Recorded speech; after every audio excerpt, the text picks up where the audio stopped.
who gave birth? Who gave birth? I did. Right, that's Claire. great, Steph. That's Right, Claire. so that's Claire. Steph, then, how is it that you lactate? This will be a dream for so many mothers to be able to share this job. How can you then breastfeed? Well, I read up about it and I saw an article about another couple who had successfully been able to do it. And then we did a bit more research, and Claire has a background in natural medicine, and so she knew a lot of the things to do to help boost supply in mothers who have given birth. And then I started pumping really regularly, and I took a lot of fenugreek and breastfeeding tea and breastfeeding biscuits and all of as many natural things as I possibly could. And then towards the end of Claire's pregnancy, I took domperidone, which is a drug that they give to mothers with low supply. It's actually just an anti-nausea drug, and one of the side effects is increased prolactin, and so I've been taking a really low dose of that just to boost my supply towards the end, and that's it. Our bodies are amazing, and Steph, and I can feed. Can I just ask you, how far into the pregnancy, into Claire's pregnancy, did you decide to try and see if you had any breast milk? Sort of towards the end of the pregnancy? I mean, how quickly did that come? Yeah, it was quite early on that I decided that it was something that I wanted to do, and we were lucky enough to have a midwife that is also a lactation consultant, so she started to show us different ways of hand expressing and things like that. And the very first time I hand expressed, I was able to get a few drops of milk, which was really incredible. And so that was just, I don't know why my body was able to do that. I suppose I'm lucky and I'm connected to my partner, and we were able to do that, and that was really early on. Yeah, I was about 20 weeks pregnant. Yeah, it is amazing. Like you said, you're obviously a great connection there, but we've got our doctor here, as we said, Zoe. So medically, how is Steph able to produce milk when she's not pregnant? Yeah, so milk production is all dependent on a hormone called prolactin that's released from the brain. And when you've actually given birth to a baby, there's a natural stimulation, and actually the baby suckling further stimulates the prolactin, and that's why women can continue to breastfeed actually for many years, as long as it's a continuing process.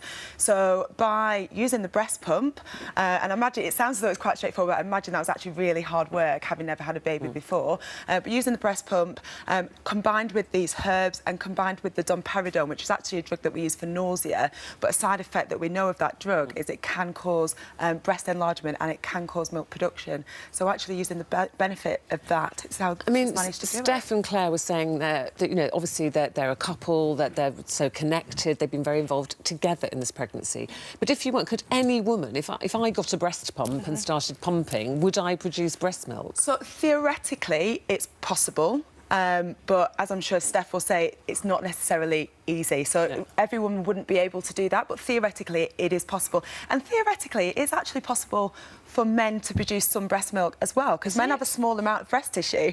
Or in some cases, quite a lot of breast tissue. Speaking from experience here. But what I thought was really interesting, Claire, was you talking, and Ruth hit upon it there, about the closeness and the empathy that you felt that there was between you, and that Steph was very empathetic to what was going on with you, which may have helped or contributed to what happened.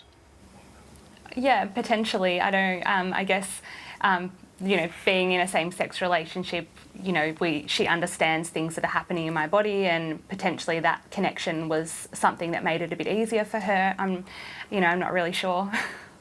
So you had your beautiful daughter LJ in January. So how do you share, or how did you share the breastfeeding?